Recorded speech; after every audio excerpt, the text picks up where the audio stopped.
We had a celebration here recently, and some of our friends gave us this very beautiful book for our library. The cover has a traditional painting of the goddess Lakshmi, the Indian goddess Lakshmi, but the book itself is actually anything but traditional. It's a presentation of contemporary and modern art forms in India. But it links the presentation with the economic progress of India. India has gone through an economic boom and is, of course, changing the lifestyle, the cultural patterns, etc. of the people, and these are expressed in art.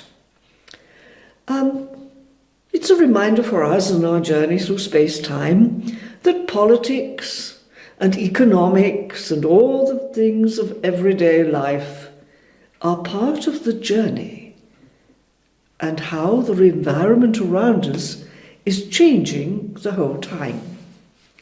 But in actual fact, it's not the art forms in the book or even the front cover, but simply the title that was chosen. The word Chalo. It really means, come on, get going. It's used in everyday speech. If the children are hanging around and you're restless to get out, you can say, come on, chalo, chalo, let's get going. Or even if you've had a very successful high-level business meeting and the project is now in place and everybody's pleased with the contracts, you might hear the word, okay, now, chalo, let's get on with it. And so we've chosen that word as a sort of symbolic word for this new series of YouTube reflections. Chalo, come on, let's get going. We're all very aware of the difficult situation of our times. The violence, the terrorism, the enormous input from science, all branches of science, of information and new technology, overwhelming most of us. And yet, although we realize how dangerous the times are that we live in, and how we seem to be heading almost to total destruction of life on this planet, our own human life included, we also know and we see people saying and acting on, come on, we can change it, we can live differently, let's get going. So, where are we going? Hopefully to a place where there is more respect, more peace, more joy in this enormous gift of life we've been given. But we need to have a sense of urgency that that hope has to be realized. So, Chalo. The series of YouTubes now, these reflections together, is for any one of us who has some sense of urgency and also some sense of the innermost journey, the journey of spirit, of the ultimate reality through space-time. So let's begin. Where to? When we set out on a journey, we usually expect to know where we're going. We spend a lot of time planning how to get there, the most effective way, the quickest way, or perhaps through the most scenic route. But we expect to arrive somewhere where we have planned to be. This is Western culture, of course. And if those of you who are watching this, sharing in this reflection, come from a Western culture, it's good for us to wake up to the fact of how limiting this can be. We're not attracted by going round in circles. So if I told you that the goal of the spiritual path would be to come back where we started from, you would find that very difficult to accept. I'm thinking of a friend in Australia who described something that many of us may have experienced. Once she was with a group of friends, a youth club, taking a trek in the outback. And the young man who was the leader was full of popularity and confidence, and off they set.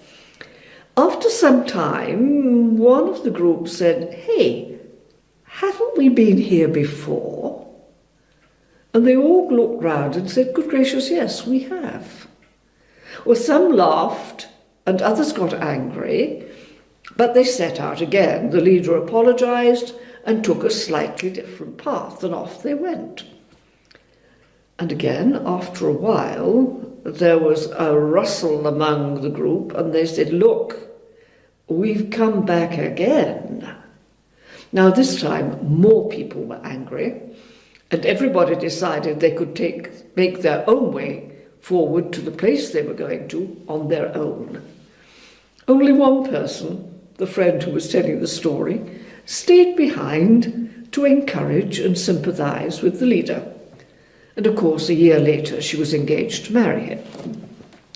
But our annoyance, our anger, our frustration, discovering that we thought we were going a straight line to somewhere, that we've actually gone round in circles and come back to where we started from, is typical of Western cultures, linear cultures. Our expectations are linear. But not every culture on this planet is a linear culture. There are others that are cyclic. And it's good to remember. Now, cyclic is not the same thing as circular.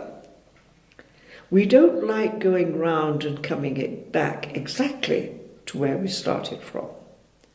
But the cyclic cultures don't do that. They move and they come back to that place just slightly different.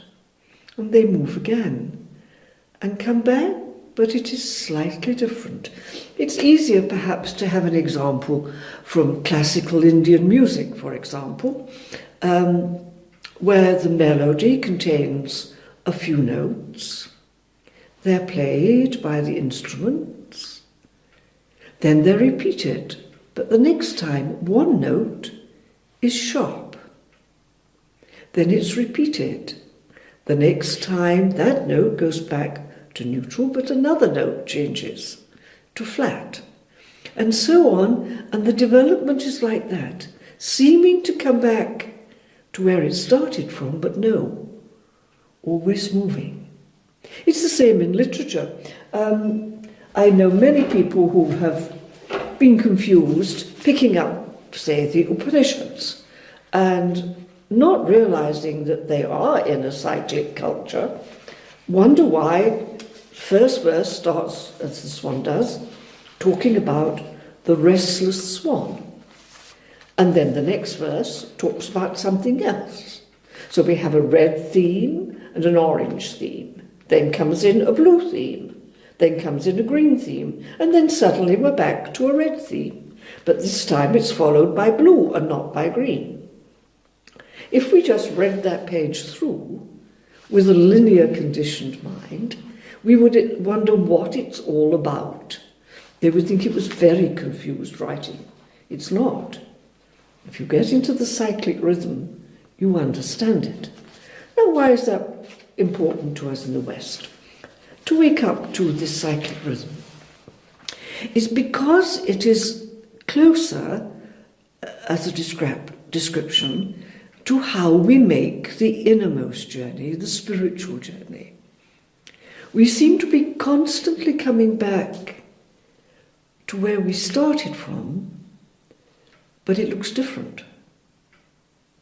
We see what is familiar already But we see it differently. We see it with new eyes, with a different level of perception, a broader level of perception, a deeper level of understanding. It's why the scriptures tell us we have to go to deeper, deeper centers of reality. You know, it's a help to realize that this is true of our normal senses. For example, sight. We know that at any given moment we do not actually see, we do not actually record in our minds every single thing that at that moment our eyes would be capable of seeing. It's called, intentional blindness. We could see it, but we don't see it. You know? We programmed it out. We focused only on a certain section of what we could see. There have been endless experiments over time with this. One of the most interesting recent ones was where doctors were given X-rays to examine. These were doctors who were specialists in cancer research and surgery, and they were examining these X-rays looking for different variations of the form of cancer. But in the X-ray, from time to time, appeared the face of a gorilla. The interesting thing was, with the hundreds of doctors who looked at those X-rays intensely, 83% never saw the gorilla. So what else, perhaps of medical importance, had they failed to record when looking at those X-rays? And so this is an everyday event for us. We have to keep on coming back and looking again, widening the horizon, deepening the intensity of our focus and therefore of our understanding. It's the same with hearing. We all know that we can have selective hearing. It's amazing the person who has perfect hearing, and yet when we ask them to do something across the room, they suddenly, what did you say? They suddenly do not hear it. You know, we're all aware of this game we play. But having to listen, to look again, more freely of our expectations, our linear expectations, realizing that we will move into the familiar, but see it differently, see more important details, is true. And this is a good image for our spiritual journey. Psychophysical insights, you know, where we are looking at something, or a scientist is working out a problem and he can't get the answer. Suddenly, eureka, he's got it, you know. And we know the thrill, the excitement of suddenly understanding something or seeing something that we had not seen or been able to understand before. With the spiritual moments, it's slightly different. They're usually moments of deep calm, where yes, the familiar changes. The insight is deeper, it's more expansive, but it comes with a calmness and a security that nothing else can give us. But it does give even more energy to our actions and to our changing, our attitudes, our judgments, than we could get any other way. Moments of deep insight and calm on the spiritual journey, where the cyclic movement takes us to another level, either higher or deeper. These are only images. So we have plenty now to reflect on about the cyclic journey and how true is that statement of the poet.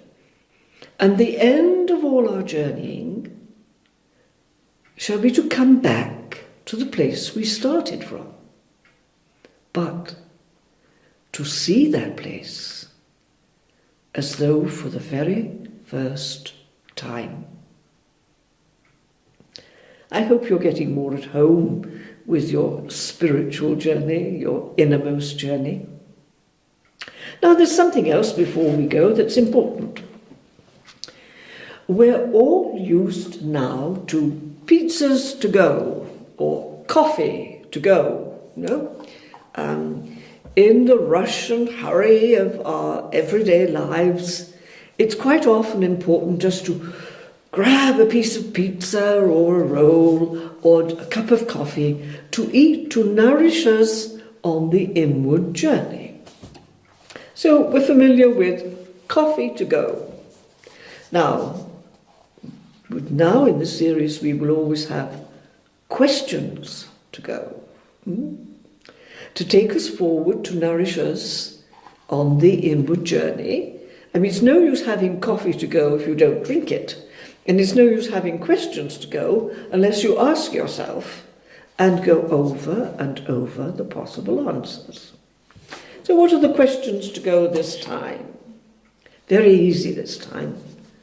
First of all, ask yourself, when did I ever begin to get interested in spiritual reality? On an innermost journey? Did it come out of being introduced to religious tradition, religious teaching? Was it some great event in life, like the death of somebody I loved dearly? Or suffering some injury and pain myself? A moment of fear? How did it all begin? How did I start? First question to go. Second question to go. Can you remember any moment when you went, Eureka! I got it. Now I understand it. It only took me 30 years, but now I know what it was all about. It might not have taken 30 years, but you know the experience. Suddenly, you see what was there, but what you could not see before, or hear, or understand. And then see, has that happened on my spiritual journey, on the innermost quest? Have a look at those moments of deep calm and ask yourself, did you really understand that this was a turning point? This was a moment of moving forward, perhaps in seemingly the same direction, but in actual fact, at a very different level of awareness or consciousness. So, 3 questions to go this time. All of them will nourish us, encourage us, develop our experience, change our attitude. And so, chalo, let's get going.